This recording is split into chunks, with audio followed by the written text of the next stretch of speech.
సరే, మనందరం ఏం చేసాం? జనం కూడా ఏంటి కదా, మన తిలక్ గారు చెప్పినట్టుగా, దేవరకొండ బాలగంగాధర్ తిలక్ చెప్పినట్టుగా, కొడవగంటి మనకి కుటుంబరావు గారు చెప్పినట్టుగా, మనందరం మధ్యతరగతి మనుషులు. మనందరికీ ఏంటంటే అధికారం ఉన్నోడు, డబ్బున్నోడు ఏమి చేసినా దానికి ఒక నైతిక భాష్యం ఇస్తాం. పాపం కాకినాడలో ఉండే ఒక మాఫియా డాన్ ఎవరిని కత్తితో పొడిచినా పాపం ఆయన ఏ పరిస్థితుల్లో పొడిచారో పాపనండి, పాపం చంపేశారు. వైఎస్ వివేకానంద రెడ్డి గారిని ఏ పరిస్థితుల్లో పొడిచారో తెలియదండి మాకు. 30,000 మంది ఆడపిల్లలు అదృష్టమయ్యారని పాపం జగన్ గారు ఏం చేస్తారండి పాపం. ఇది సగటు మధ్య తరగతి మనం చేసే తప్పు. ఇది మన హక్కులను మనం తెలుసుకోవట్లేదు. జగన్కి గాయం అయితే రాష్ట్రానికి అయ్యా గాయం. మీ జెడ్ కేటగిరీ సెక్యూరిటీ ఏం చేస్తుందా? మీ జెడ్ కేటగిరీ సెక్యూరిటీ చూసుకోరా మీరు? మరి చంద్రబాబు గారి మీద రాళ్లు కొట్టించినప్పుడు రాళ్ల వర్షమే కురిపించారా మీరు? అప్పుడు ఏమైపోయినాయి? అప్పుడు రాష్ట్రానికి గాయం జరగలేదా? అంటే మీ మీద ఇంత గులకరాయి పడితేనే గాయం అయిపోయినట్టు. ఏమో ఎవడు చేశాడో నా సంతాపం, నా సంతాపం కదా, నాకు బాధ కలుగుతుంది. నన్ను అడిగారు ఈ రోజున స్టేట్మెంట్ ఇవ్వమని చెప్పారు మా పార్టీ వక్తలందరూ. సార్ జగన్ గారికి ఇలా దెబ్బ తగిలింది అంటే నన్ను ఏం చేయమంటారన్న? ఆయనకి కొంచెం మీరు త్వరగా కోలుకోవాలని ఇవ్వంటే ఏమో అది నిజమో అబద్ధమో నాకేం తెలుసు. అతనే ఇలా తప్పును కొట్టేసుకున్నాడేమో ఎవరికి తెలుసు? తెలియదు కదా. ఎందుకంటే కరెంటు పోయింది, దండలు ఉన్నాయంట, ఆ దండల్లో వాళ్ళే రాయిపెట్టి కొట్టుకున్నాడేమో, లేదు నిజంగా పోని ఒకసారి నాన్నా పులి కథలాగా ఒకసారి చెప్తే బాగుంటుంది. ప్రతిసారి ఎలక్షన్ రాగానే జరిగితే నిజంగా పులి వచ్చిన నాన్నా పులి కథలాగా అది అబద్ధం అనుకుంటాం.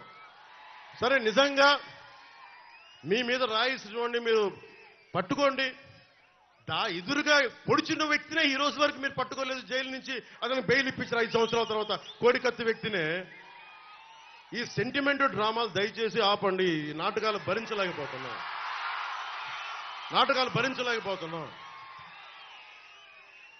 నేను వచ్చేటప్పుడు నా మీద పోలిన రాళ్లు పడతా ఉంటాయి. మనకి పీఆర్పీ టైంలో నేను ఖమ్మం వెళ్తా ఉంటే నా మీద రాళ్ల వర్షం. మా వాళ్ళందరికీ మోకాళ్ళు ఇరిగిపోయినాయి, నాకు ఈపుల మీద రాళ్లు పడ్డాయి. ఆ రోజున చెప్పుకోవడానికి మీడియా కూడా లేదు. మొత్తం కరెంట్ ఆపేశారు రాజశేఖర రెడ్డి గారి ప్రభుత్వం. మరి దెబ్బలు తిని మేము వచ్చాం. నా స్టేజ్లు కూల్చేశారు. కాదు, నేను ముఖ్యమంత్రి కొడుకుని కాదు కదా, ముఖ్యమంత్రిని కాదు కదా. మన కథలు ఎవరికి తెలియవు.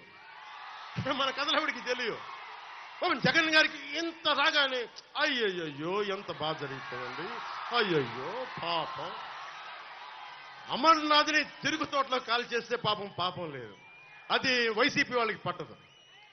రేపల్లెలో ఒక ఆడపడుచుని దారుణంగా భర్త ముందు మనకి మానాన్ని పాడు చేస్తే పాపం దొంగతనం చేయడానికి వచ్చారండి. అలా అనుకోలేదండి. దొంగలని దుర్మార్గుల్ని వెనకేసుకొచ్చే వస్తే మనుషులు.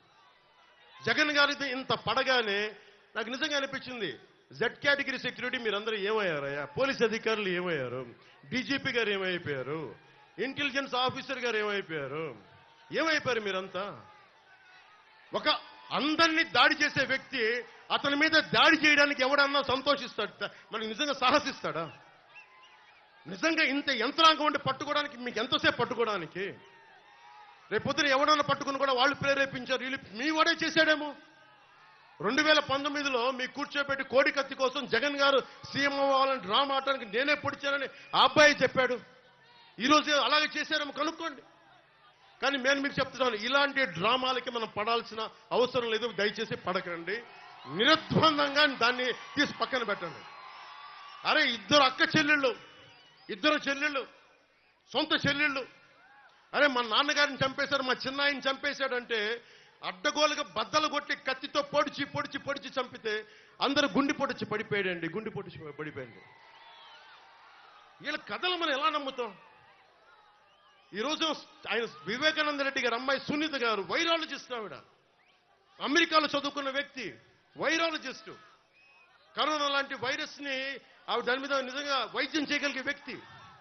ఆవిడ కూర్చొని నా తండ్రిని చంపారంటే ఒక్క పోలీస్ అధికారి దాని మీద మాట్లాడు. CBI central bureau of investigation వస్తే కడపలో కోర్టులోకి వెళ్ళనివ్వరు వాళ్ళని.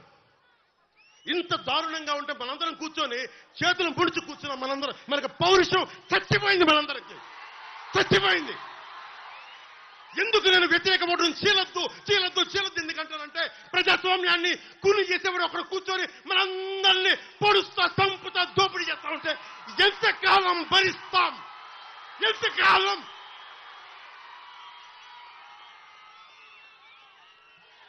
సుగాలి ప్రీతి 14 ఏళ్ల బిడ్డని స్కూల్కి వెళ్తే 10 మందిని నాశనం చేస్తే దాన్ని పట్టించుకోడు ఎవడు. జగన్మోహన్ కి బొక్క పడితే, చిన్న గులకరాయి పడితే రాష్ట్రం అంతా ఊగిపోద్ది. సగటు మనిషి బాధ మనకి తెలియదు.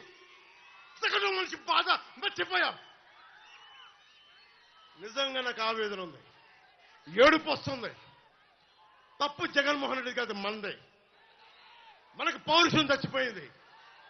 ఇందాక తెనాలో చెప్పినట్టుగా దాస్యం చేసే కంటే కూడా చచ్చిపోవడం మేలు. దాస్యాన్ని ఆపేద్దాం.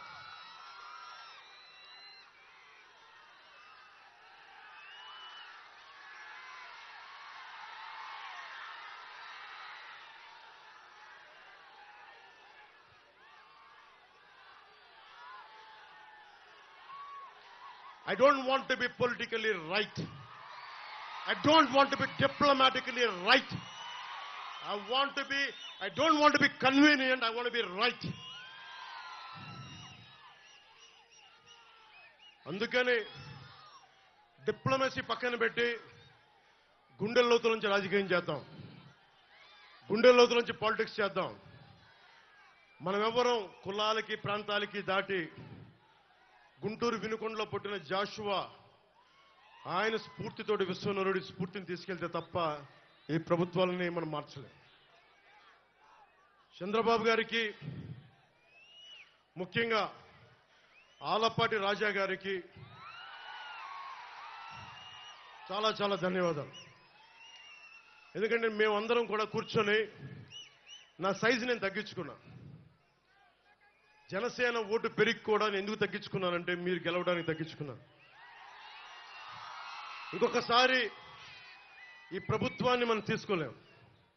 ముఖ్యంగా ఇస్లాం సమాజం, నా మహిళలందరికీ చెప్తున్నా, ఆడపడుచులందరికీ చెప్తున్నాను, దారి పొడవునా ఇస్లాం మతాన్ని ధర్మాన్ని పాటించే ఆడపడుచులందరికీ చెప్తున్నా, ఇస్లాం పాటించే సోదరులందరికీ చెప్తా ఉన్నా. మీరు చెప్పండి, నేను భారతీయ జనతా పార్టీతో ఉంటే మీరు నువ్వు భారతీయ జనతా పార్టీతో ఉన్నావు కానీ ఓటేయరు. ఈ రోజున జగన్మోహన్ రెడ్డి గారికి కాలు దెబ్బ తగిలితే మరి నరేంద్ర మోడీ గారు కూడా ఆయనకి పాపం జాగ్రత్తగా హెల్ప్ చేసుకోమని చెప్పారు. అప్పుడు మీరు దానికైతే మీరు దానికి కూడా ఓటేయకూడదు. మరి ఇది నేను మోసం చేయట్లేదు. ఇస్లాం సమాజాన్ని ఈసారి మీరు విఘ్నతతో ఓటేయండి. నేను మీకు ప్రత్యేకించి నాదెండ్ల మనోహర్ గారు చెప్పినట్టుగా రాష్ట్రంలోని ఇస్లాం సమాజాన్ని అందరికీ, సోదరి మనందరికీ, ఎందుకంటే నేను అద్భుతమైన ప్రతిభ చూశాను, అమేజింగ్ టెక్నీషియన్స్ చూశాను, ఆటో నగర్ లాంటి చోట అద్భుతమైన మెకానిక్స్ చూశాను. ఎలాంటి మీ దగ్గర స్కిల్ ఉందో నాకు తెలుసు. అలాగే మిమ్మల్ని కూడా స్కిల్ డెవలప్మెంట్ చేయిస్తాం, మీ చేత మిమ్మల్ని కూడా ఆదుకుంటాం. కాకపోతే నేను మిమ్మల్ని కూర్చోబెట్టి నేను డ్రామాలు చేయను అంతే.